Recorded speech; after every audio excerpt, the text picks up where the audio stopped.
How about that? Yeah, all right. Yeah, I didn't turn on the mic receiver pack, just the transmitter. That's usually enough, right? Okay.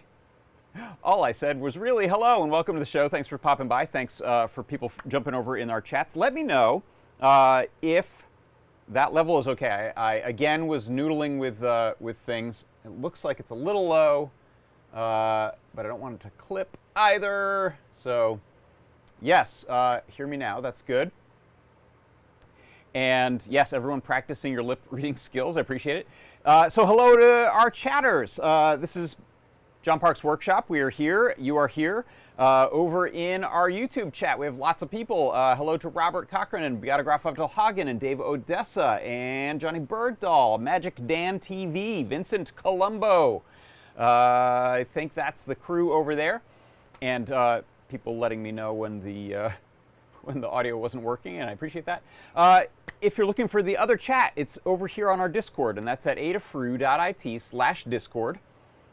And you can head to the live broadcast chat channel, specifically during the show. There's lots of other channels you can go check out.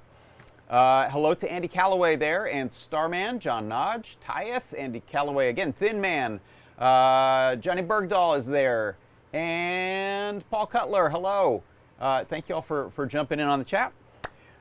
So I discovered, I think there's a very tiny little switch that's vertical, that's easy to bump. I don't think I did it intentionally. I may have just dropped something on it on my audio interface, which flipped this mic input from line input to instrument, which is why I was clipping like crazy a couple weeks ago, and I've had a really hard time dialing in the levels. So let me know how that sounds now. I'm actually going to push it just a wee bit more, and hopefully I'm not clipping. I am also going to be playing some audio mixed in off of a drum machine later, so I'll mess with it some more. But mystery solved. That is why I was going nuts. Why was it like hard clipping even though the level wasn't high? It's because it was considered a super hot level for an instrument input, like a guitar plugged in, and I'm not a guitar. Hey Cooper, thanks for jumping in the chat also. So let's see. Oh, Magic Dan TV got the old echo, and that was from, this happens sometimes when you have two YouTube windows open, or even like YouTube and Twitch or something, you'll get some wacky echoes. All right, good. Sound is good. I've vamped long enough. What are we doing here on the show today? I have a coupon code to give you so you can save some money over in the Adafruit shop. A product pick of the week recap, CircuitPython Parsec, project update on the Chiron or lower thirds fruit jam project. We'll take a look at that. And then I am going to be, I'll talk about the next project that's coming back and coming up after that. And then I also have a fun little retro gizmo demo thing I just wanted to show, this little drum machine and the very interesting sample cards for it. And also give a little update on the Apple computer that I had been repairing over the last couple weeks. Oh, Bettergraph of Delhagen has detected a little bit of distortion, so I've got that pushed too much on the mic input. Thank you. I think I can raise that level in the broadcast software, so I'll push that up. But yeah, we're hitting about negative, oh, that's good. We're at about minus 3 dB, which is about perfect. I'm going to drop that down a bit. Okay, enough noodling around. Hopefully I didn't screw up all of your carefully adjusted volume levels.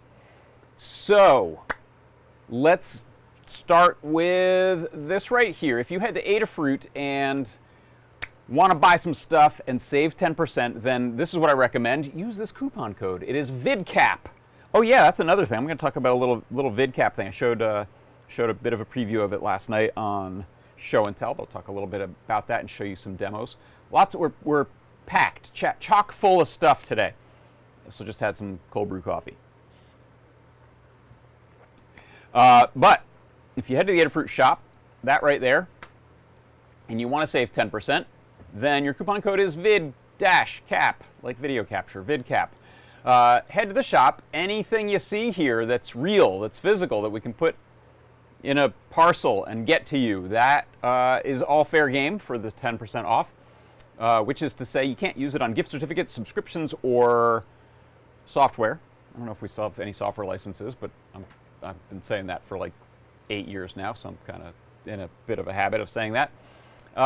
If you want to check out some new products, head to the Products tab up top, and then click on View All next to New Products. You can see some neat stuff in the shop here. This is kind of a funny one. 19 conductor cable. What the heck is that? That is us accidentally ordering HDMI cable and it not being HDMI cable with HDMI plugs terminating the two ends. So that's just a bare HDMI cable. So do you have a project where you need, how long is this thing? 6 feet of 19 conductors? You don't have to use them all. Go for it. Save a bunch of space and just send one wire between a whole slew of things. Don't put power, or don't put a lot of power through it. It's like low amperage, 5 volt, I think is kind of what these are designed for. You can look it up. We might say what the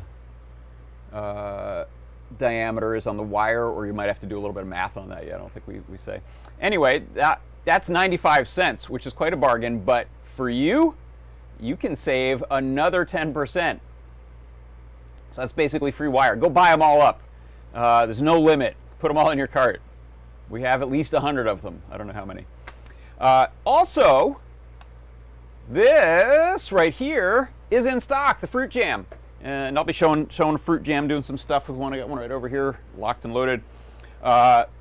Those are in stock, 97 of them, maximum 2 per customer. Andy Calloway says, that's a fun little soldering practice project, the 19-pin HDMI cable with no ends on it. You're right, for sure. So, yeah, if you want to get a fruit jam, we got them in stock. These go pretty quick. And you can save 10%. So use VidCap, save some money in the shop today. The other thing I like to mention when I talk about getting stuff in the shop is that you can save or you can get some stuff, I should say. You're not going to save any more money, but you're going to get some stuff at a couple of price points. So these come and go, these vary over time, but right now what we have is a $149 or more order. You will get a free KB2040 microcontroller. And if you spend $199 or more, you'll get the KB2040, and you can get free ground shipping with UPS in the continental United States. And you can always find out what these are just by heading to adafruit.com/free. All right, so that is that for that. Now let's talk about the Tuesday show. On Tuesdays, I've got my product pick show, and it was not Neopets this week, but it was the Neopot. Here is a little recap. The Neopot. It is a clear shaft potentiometer with RGB NeoPixel LED mounted right underneath. You'll see here I've got a little demo set up, and I'm actually going to add this to the demo. So let me unplug. This is actually just a breadboard that I designed a little cover for. All of these have essentially identical wiring, their own individual wire to the analog pins. They're sharing that yellow line, which is the data line for the NeoPixel, and then they each have a power and ground. I'm lighting up those NeoPixels based on their analog read. So if they're far left, we get this kind of amber, and as we go to the right, yellow, green, blue, purple, red. See those? So in this demo, we can just set those values to twiddle those knobs. It is the Neopot, clear shaft potentiometer with RGB NeoPixel LED. That's right, that's what it was. Let me know what you do with yours. I'm thinking about a project with it, not quite sure what. Maybe a video thing, might be fun, a lighting thing. A video synth kind of thing, maybe a variation on the one that Liz is working on. Color controller, who knows? All right, so next up, let's jump on a CircuitPython Parsec. CircuitPython Parsec.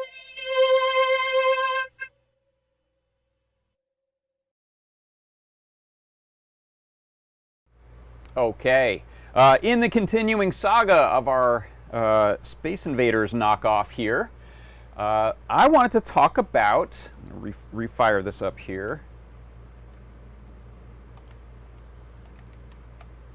Get that up and running. There it goes. Okay, for the CircuitPython Parsec today, I wanted to now talk about doing object collision. So we have our little memory display. We've got our I2C Nintendo controller. We have movement for our spaceship hero. We have ominously plodding along enemy spacecraft up there. And we've got pressing the A button to fire a projectile. Last week the enemy was impervious to it, actually just kind of went straight through it. So what I wanted to add this week is collision detection so that our projectile will know when it has hit the enemy and essentially end the life of that projectile so that we can spawn a new one. So here you can see if I fire a projectile and don't hit the ship, it just flies through to the end and then disappears. Now if we hit the ship, it's a tough ship. It is impervious. It's not going to blow up. That's to come. But you can see both on screen that projectile disappears and we can fire another one immediately, and over in the REPL it says hit when we hit. So if I fire and go off screen, the projectile is removed. If I fire and hit the enemy is hit and then it's removed. So the key to this, what I've added is a collision detection right here. You can see it in my editor. When a projectile is fired, so if there's not one already on screen, we move the projectile up the screen, and then we check to see essentially the left-right boundary and the bottom edge boundary of this rectangle that is the enemy. So if the projectile X plus its radius, so that not just the center but even the left edge of that circle is greater than or equal to the enemy X, and projectile minus the radius and is less than enemy X plus the enemy width, then we're going to register a hit. So you can see here we say print hit, screen group remove, and then the projectile is none. Then, if that doesn't happen, we still check to see if we have made it past the bottom of the screen. Same sort of thing, check the radius. If the lower edge of it is past the 0 point on the screen, then we remove it. So this gives us, as you can see here, let me see, is that in focus? Yeah, it's in pretty good focus. This gives us a projectile that will hit the screen until we just clear it, and there we go. We fire up off the edge. So there, I'm hitting the corner of it, I'm missing, I'm hitting the corner of it. And so that is how we can do projectile collision detection with the enemy craft inside of CircuitPython in our Space Invaders knockoff. And that is your CircuitPython Parsec.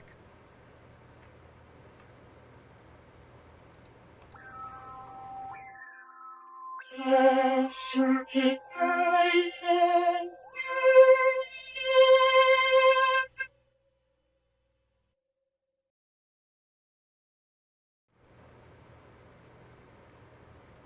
All right, sorry, and I just realized I got distracted there because I think I didn't explain this properly.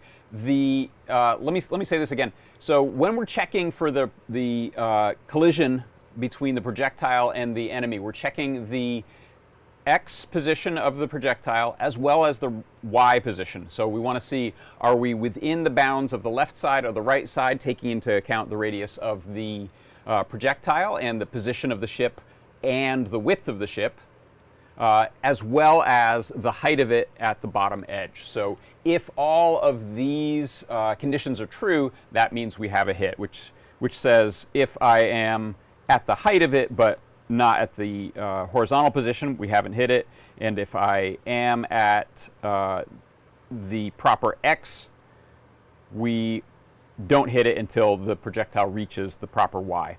So that's why we have this number of conditions to check all these ands. If it's left, if it's within right, and if it's within the bottom, then we've hit it. All right, hopefully that clears that up.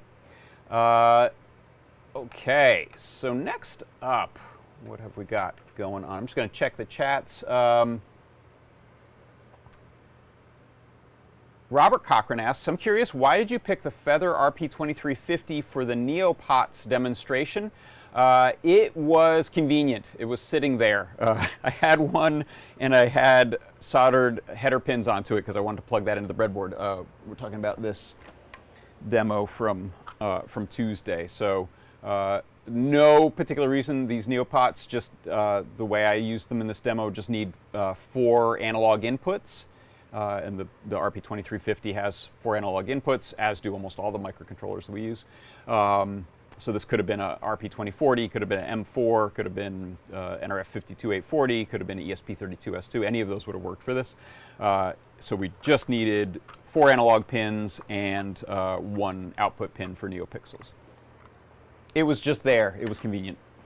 I think also I tend to grab the latest ones or the ones I'm using for other projects that I'm working on concurrently, so that particularly with a brand new microcontroller, it helps to just test the thing, just do stuff on it so that we can catch issues or bugs or anything like that. Likewise, I'm using, I think, the latest beta of CircuitPython 10 on that, just again to hopefully run into any problems. Good question, thank you. Okay, let's see. I think that's good. So what's going on next? Let's talk about, oh, before I forget, so Apple II Plus computer that I was repairing and upgrading. So I ended up putting a new rebuilt power supply in it from a kit. So I put that together. You can watch that 2 episodes ago. Added a 128K RAM expansion card, so now it has 64K of RAM on boot, as well as the remainder 120 or so K available for programs that can use that. And then I also added a little Bluetooth dongle to the game port so that you can use wireless controllers. My friend Jason, who I was fixing this up for, brought it by, and I showed him how it worked. Then he brought it home, set it up in his amazing little nook here. I love this little retro nook. So I just wanted to show you it sitting in its natural environment there, with this incredibly cool. I'm going to make this picture bigger for a second. Incredibly cool monitor. I had never seen this one, but this was a era accurate, less expensive monochrome green phosphor monitor. Brand is called BMC, and it's pretty cool. If you look up BMC phosphor green screen monitor. It was a TV chassis that was then converted to act as a monitor. So there's basically a station selection dial hidden under that little faceplate there, and the speaker grill is covered over. So that's why it looks like a little TV. But anyway, I was really excited to work on this computer and get this up and running, and it was a load of fun there. So I don't know. I don't think I need one, but I kind of think I need one. So I might be in the market for an Apple IIe. That's the one I grew up with, and now I kind of want one. We'll see how long I can resist that. I kind of want to find it at a yard sale or something like that more than pay $400 for it on Facebook Marketplace or eBay or something like that. So we'll see. Maybe I need to go one of these vintage computer festivals. How's the pricing at that? I know some of the people in the community have gone to those. Anne was just at the Midwest Computer Festival, and I think she sold off some computers. I think she was holding on to a lot of old computers.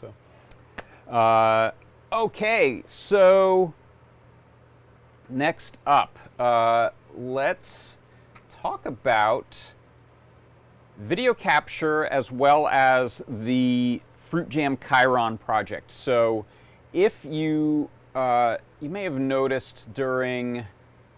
Let's see if I can bring this video up. The Neopot.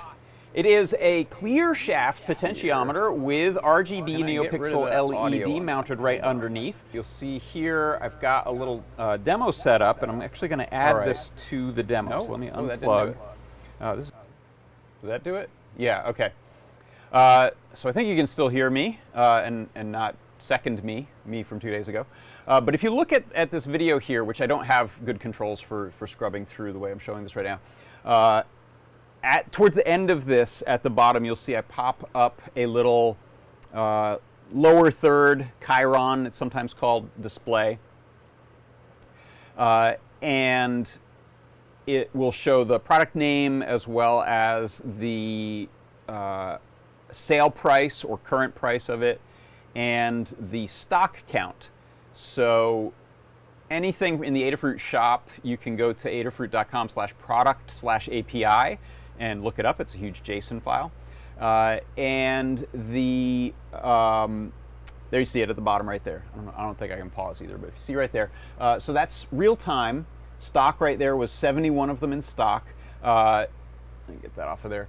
And as the show went, that was dropping from just saying in stock, which is any product that we have that has 100 or more just says in stock. When it gets below 100, then it starts reporting the number.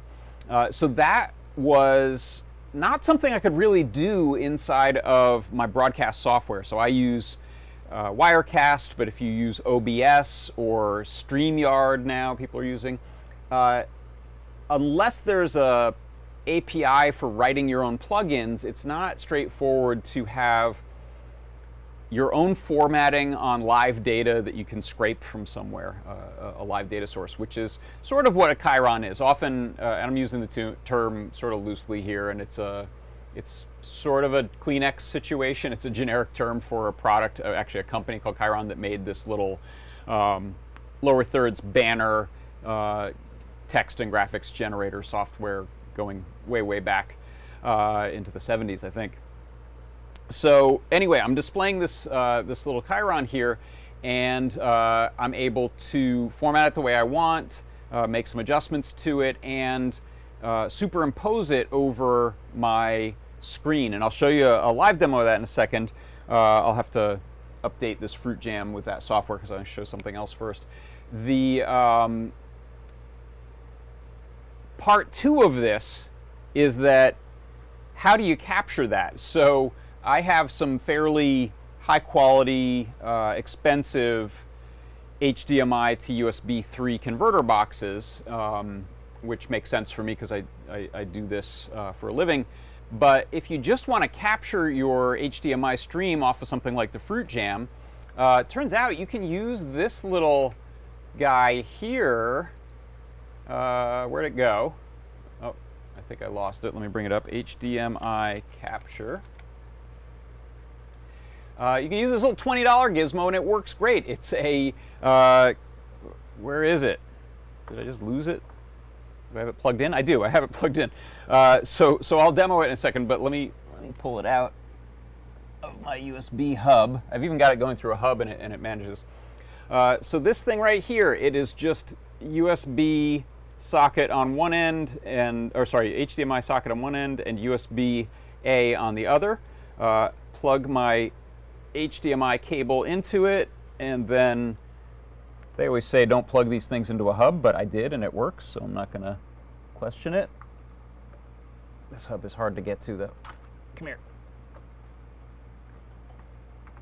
There we go. So with that plugged in, I now have a video source that I can capture in Wirecast. You could capture it in OBS. You could broadcast it as your webcam on a Zoom.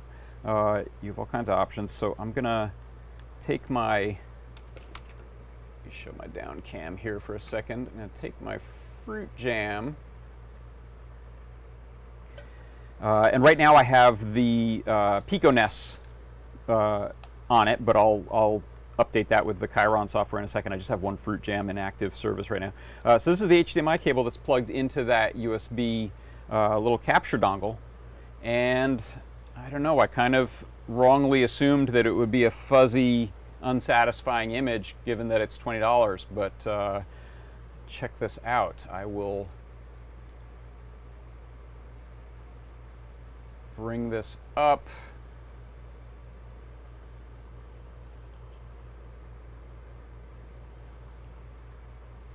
This is PicoNES, which takes a moment to boot up. Let me move this and put myself. Oh, I thought I had a me in this. Hold on. Oh, I didn't. Did I make a new one? No. All right, I'll just put this a little bit small to start with. Okay, so let's see. Live demo. You're plugged in. You're plugged in. I'm going to re-select this source.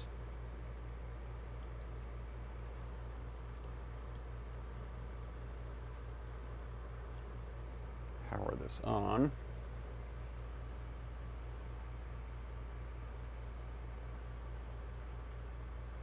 Oh, maybe I put the Chiron back on it. Did I? Is that what I did? Let's see.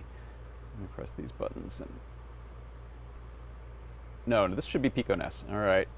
Let's see. We've got a game controller in there. We've got power. We have that cable going to HDMI.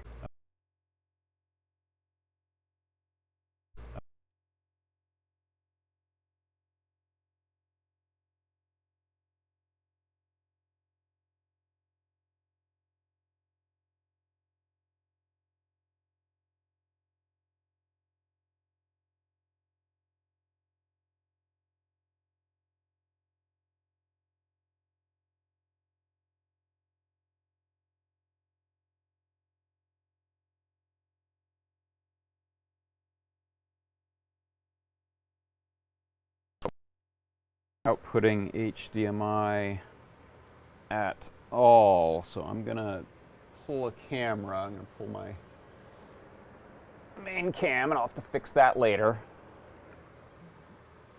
Let me just try this on one of my other capture cards for a moment. So let's go to, oh, okay, so that's working. Okay, so this is outputting HDMI. That's good and bad. I swear this thing has worked flawlessly.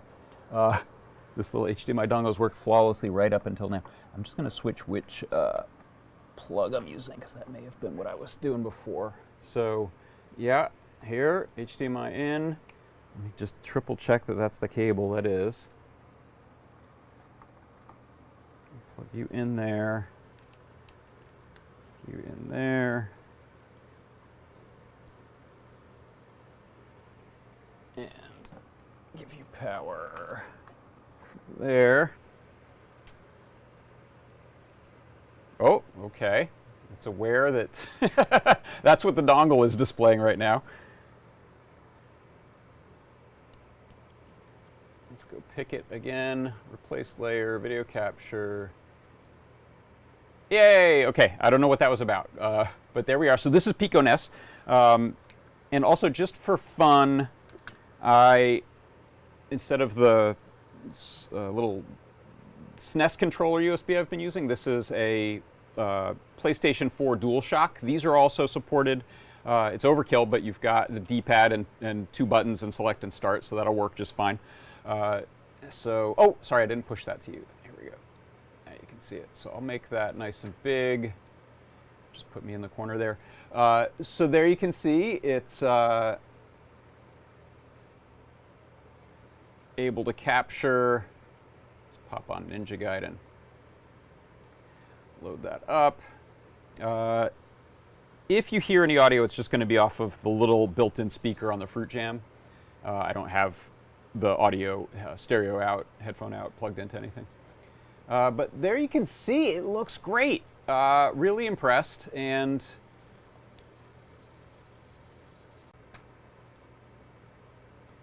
okay, we'll see if that's back in sync. Kind of not surprising because I'm messing around with a lot of my AV stuff as I do all this, but we'll see. We'll see how that works.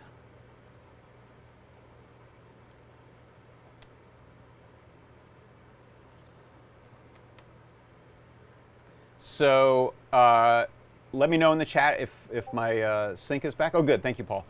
So this is the, you're not going to see the controls I'm using, but this is the Fruit Jam going through that little dongle. And then depending on the software you're using, you could do this in OBS. I'm in Wirecast. I can go and adjust the video format, both the color format as well as the resolution.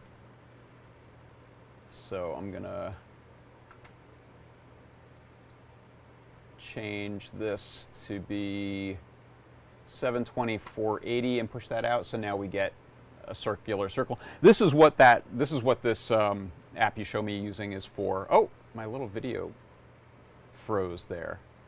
Let's see. Is all my video frozen? Hey! Let's try to fix that.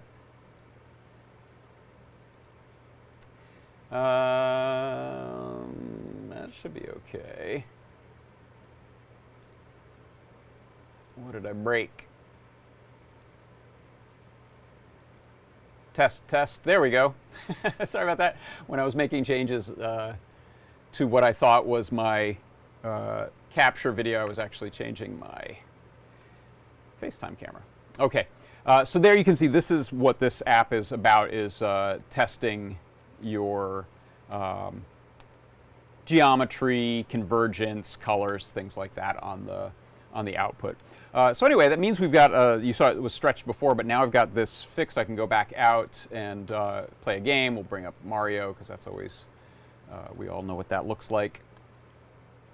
So there it is. It's actually in a proper aspect ratio, 4:3. Basically looks like 640, 480.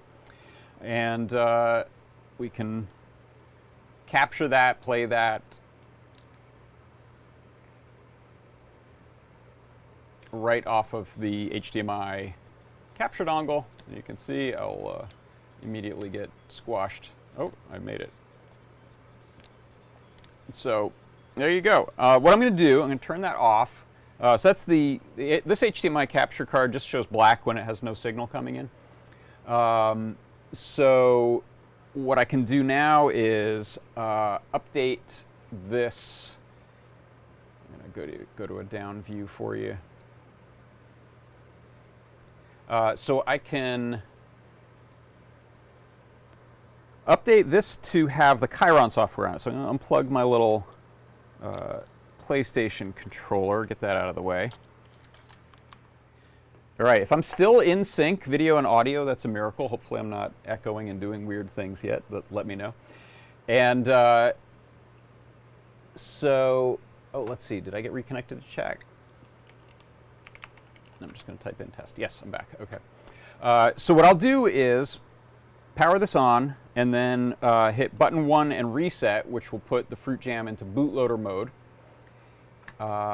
And now I'll put the CircuitPython 10 beta 3. Is that right? Is that what that one is? Let me just check. Fruit Jam 10 beta 3. Yeah, that's pretty recent. So I'm going to drop that onto this Fruit Jam. And with luck, it's actually just going to go straight to the Chiron software, or the video overlay software. So that's on it. Should be rebooting now, so I'll go back to my video overlay. And you can see this is what it does by default, is it just displays our background as a very nicely chroma keyable blue. So your software can knock that out and we'll see everything else. This has no anti-aliasing, so the text is nice and hard lines, which makes it easy to key. And then we get our text here. So you can see we're down to 11 of those Neopots, so we sold another 70 of them, or 60 of them since the end of my show on Tuesday. And the price is back up to the full price. So again, this I'll put in the guide. It's not a good way for me to show it live right now, but I'm just going to go and tell it to chroma key out blue. So I click the switch, and now it's knocked out blue, so whatever is underneath it, we can go back to me right there. We can go to this sort of view. Anything we want, we'll have that on top of it. So this is all over that little capture card. I can move the text around. I can scale it. This is, I'll push this over there. And then controls that we have on, I'm going to put this back in the middle. The controls that we have on our Fruit Jam are just to take out the black outline. Oh, you can see here that the chroma key I'm using actually isn't great in this case, so I can try to update it.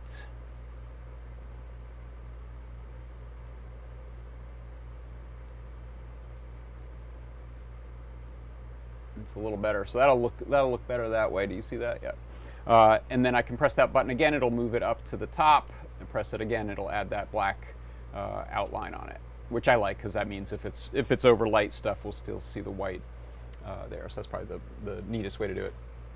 One thing someone pointed out, actually Todd pointed out, that every 12 seconds, if you watch this carefully and have a stopwatch, you will notice the text do a little sort of shimmer, a little crawl.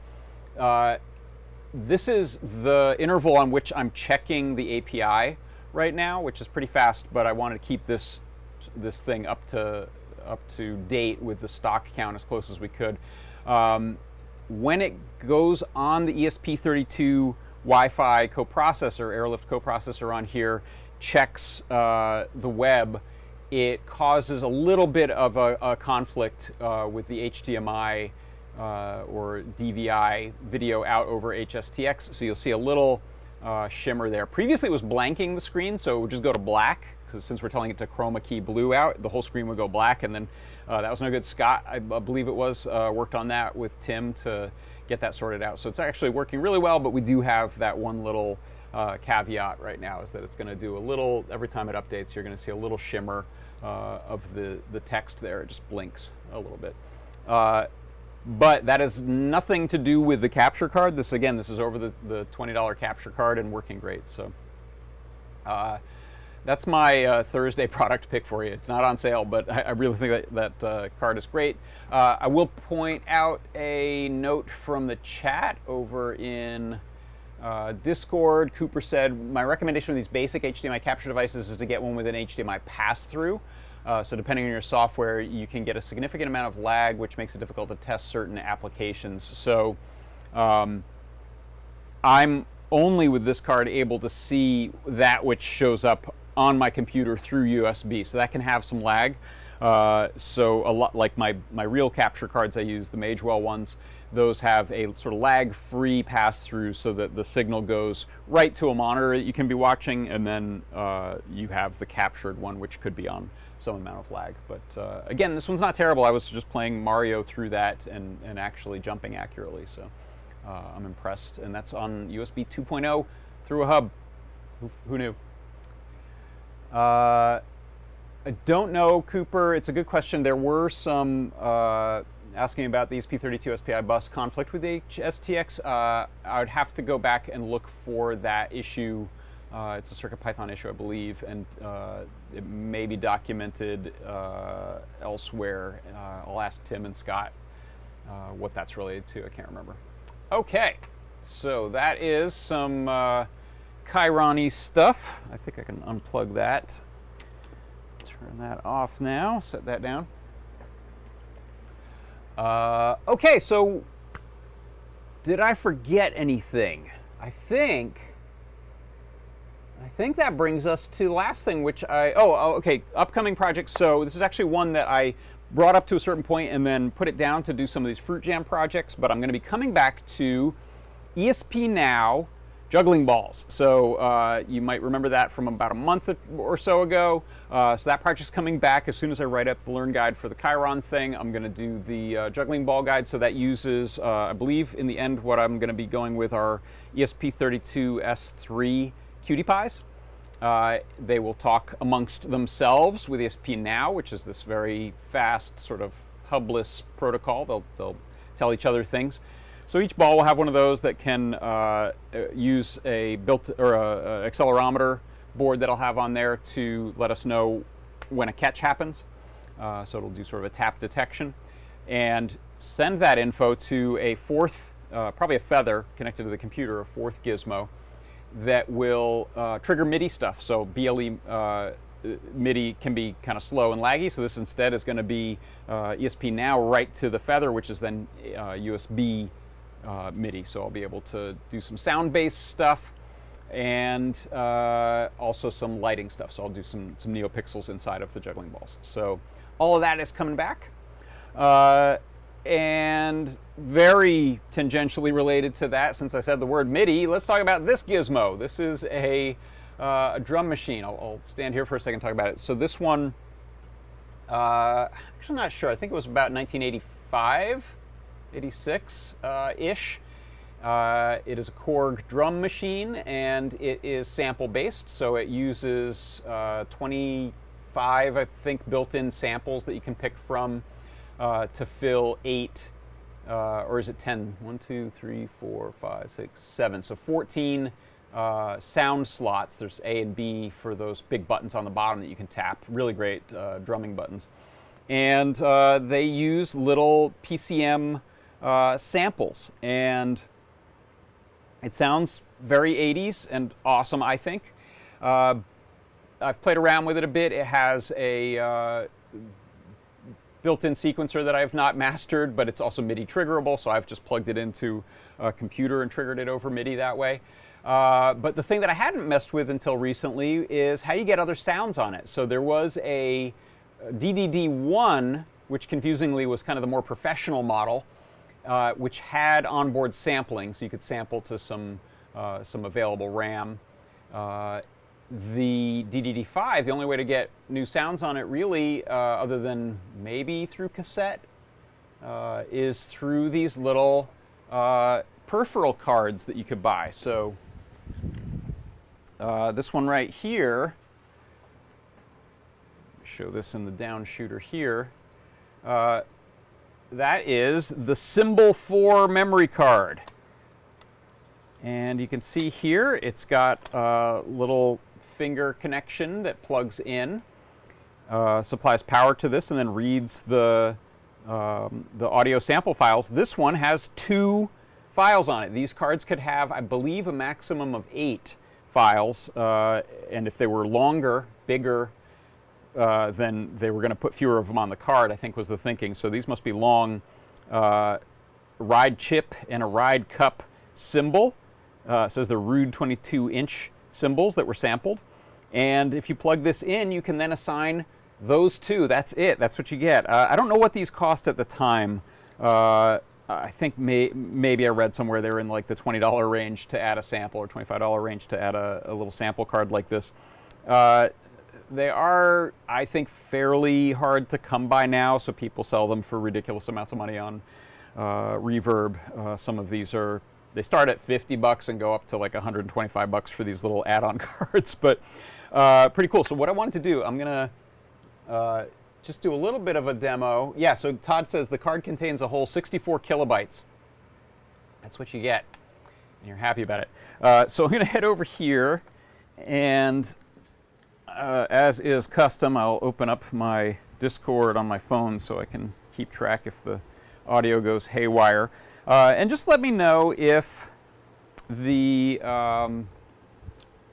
mix is reasonable. So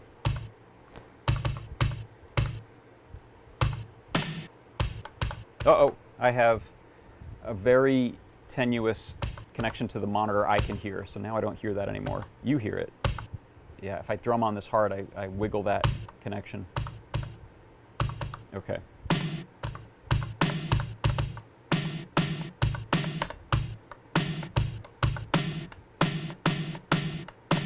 So these are nice velocity sensitive.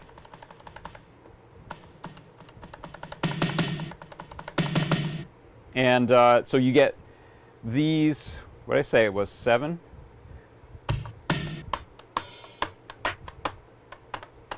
And then another 7 by going to the B bottom row.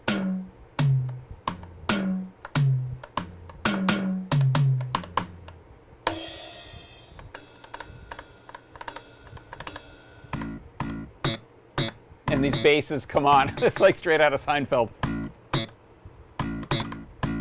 So those are the stock sounds that are on there. Oh no, it says you're only hearing fingers tapping and not the drum sounds. Oh, those are better. Okay, what happened? Let's see. I wonder if that cable is wiggly too. Oh, got real quiet. Okay, so what I'm going to do is play a pattern, and I'm going to check these on headphones to make sure that you've got that in the mix.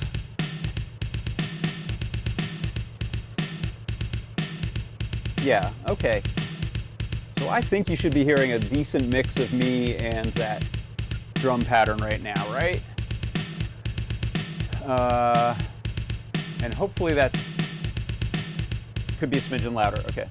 Hopefully that is not dependent on my wiggly monitor here. So when my monitor cable goes bad, hopefully it doesn't mess with this.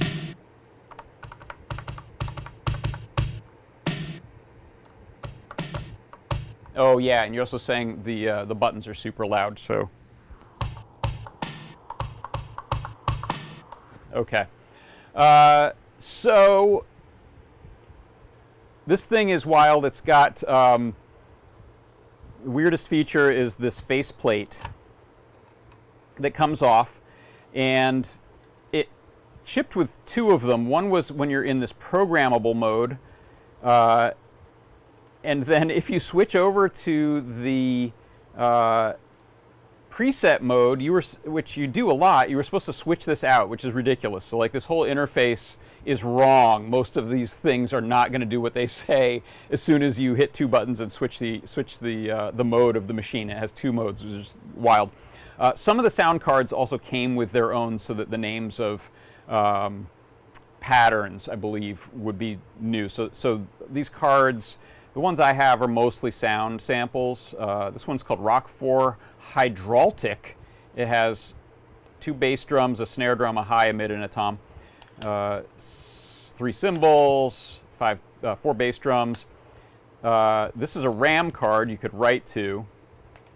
It has a battery backup. This is the gated reverb bass, snare, high tom, and mid tom. These are amazing. The bass and the snare sound like a Prince song with that gated reverb that was so popular. This one is a pattern card, so it does have, I think, some sounds, but it's got patterns on it, and so I think this eDrums may have come with a different faceplate. So anyway, what I'm going to do is I'm going to switch over to the, turn this off. I'm going to switch over to programmable mode. We're in programmable mode. Let's see if we're hearing stuff. Okay, so here, what I can do is just, and let me find out from you what, probably this snare is a good one that you can hear. I'll stand back from my very loud buttons. So on this snare, what I can do is in the interface go and assign that to a different sound. So I'm going to click row and column, this little matrix chart here to pick assign.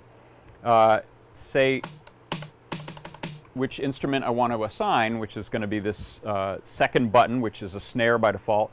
And now I can pick from snare 1, snare 2. Oh, there goes my...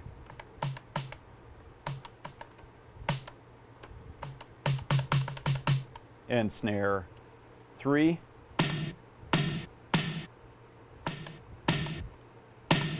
I am going to have to take this thing apart and fix that one output there, and probably some others. I think I had this apart once to change the battery in it, but I can't remember. But you can then assign this to other things. This could become a rim shot. This could become closed hi-hats. So you can go through and exhaust all of the sounds that are built onto here, but as I pick from internal sounds, we can then make our way up here. It says I for internal. We can make our way up to the card that's plugged in. So I should get to, I think, 25 on internal, and then go to, oh no, it's more than that, 28, 29. Okay, so bass, this is a bass variations card.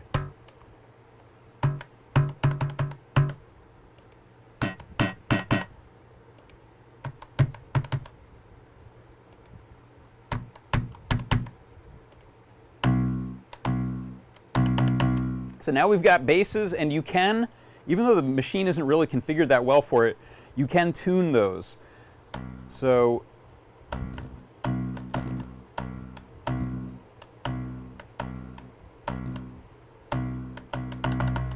okay, so while that's playing, I can go into this row and column to tune, and oh no, I'm not going to have enough fingers for this.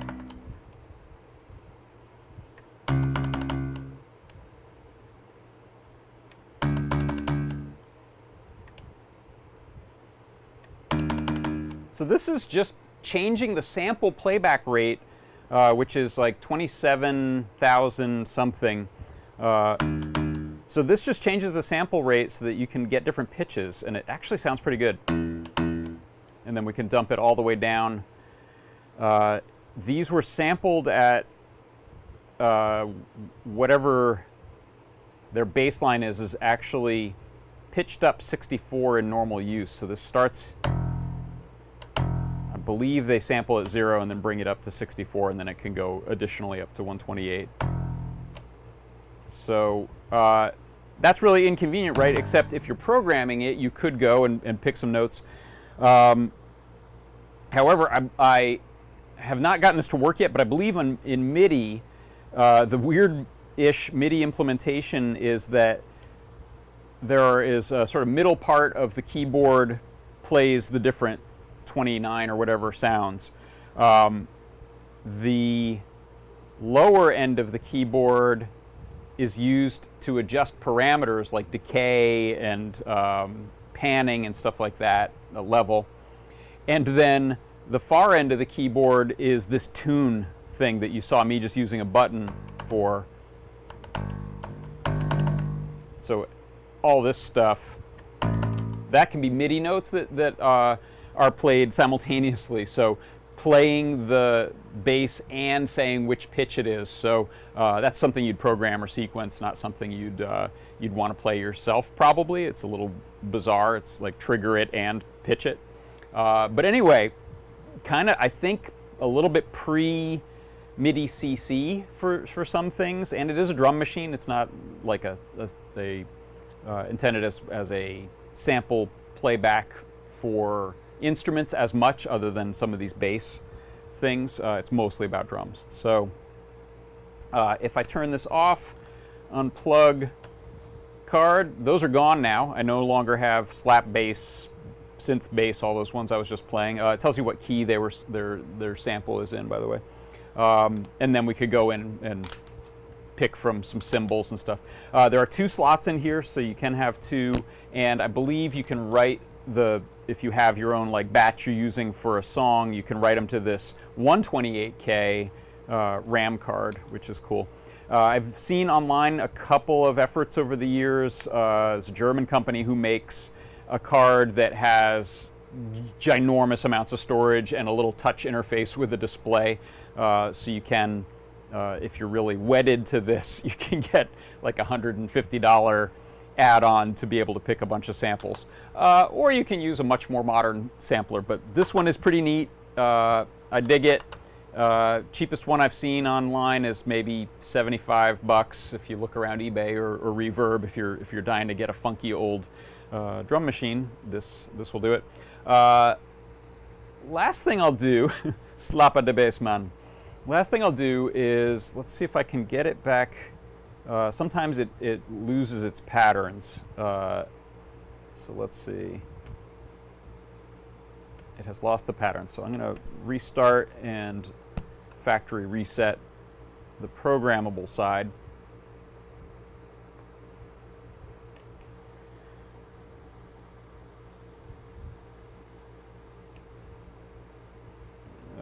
Let's see. Pattern select. They're gone. Let me try switching it to song mode. There's like a little dance I got to do right now. Todd just said in the chat, you could store all those drum cards in a flash of a standard Pico. Get them all. Collect all these. So let's see. Let's do...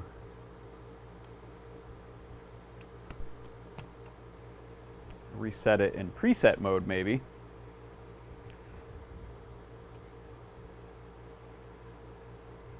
Rock. Okay, so rap, funk. Okay, so if I play this, hopefully you can hear that, especially because I'm not finger drumming anymore. So the cool thing they had with this is the ability to record the main pattern and then some variations on the pattern as fills, variation on the pattern as an intro, and a variation on the pattern as the outro or the ending. So if I just start this, it'll play the pattern, but there are related... actually, I'll hit the intro first. Oh, wait, I'm not in song mode. That might not work. Okay, but I'll be able to do a fill and an end, I think. So while this is playing... Oh, I was just hitting the wrong button. Okay.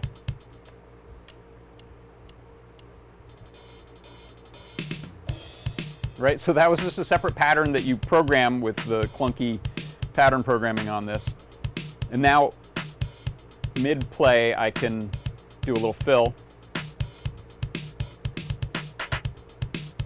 And there's a couple of them, I think, related to this set of patterns. Maybe just one, okay. And then there's a outro. Yeah, so those patterns can be kind of put together as a song. One of the reasons I got the interface wrong at first is that this is not the card that should be in this mode, like I was saying. So I'm actually in preset mode right now, and this is the programmable mode card. Get a little closer look at that if you want. So there it is in all its glory, the bizarre DDD5. That one that we were just playing is funk. There are 3 different rock ones. There's a heavy metal. Yeah!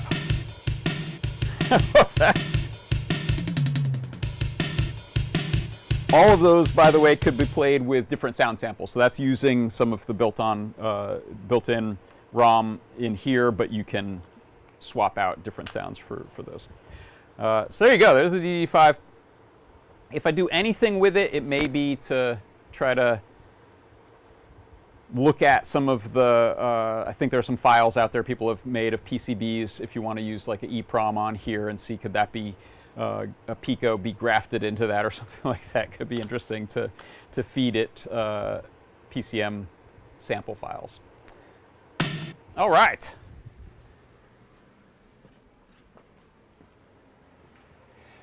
I think that's going to do it for today. So thanks everyone for coming by and putting up with my AV shenanigans there. At least, hopefully, I've solved the mystery of the clipping mic audio, or come closer to solving it. And that is going to do it. So I believe there'll be a deep dive with Foamy Guy tomorrow. Check for it. Tim, let us know. Maybe some Desk of Lady Ada over the weekend. I'll be back with a product pick of the week on Tuesday. Wednesday will be 3D Hangouts, Show and Tell, and then Ask an Engineer. So got lots of fun shows to look forward to. I appreciate you coming out for the show, and I will see you next time. Have a great rest of your week and weekend. For Adafruit Industries, I'm John Park. This has been John Park's Workshop. Bye-bye.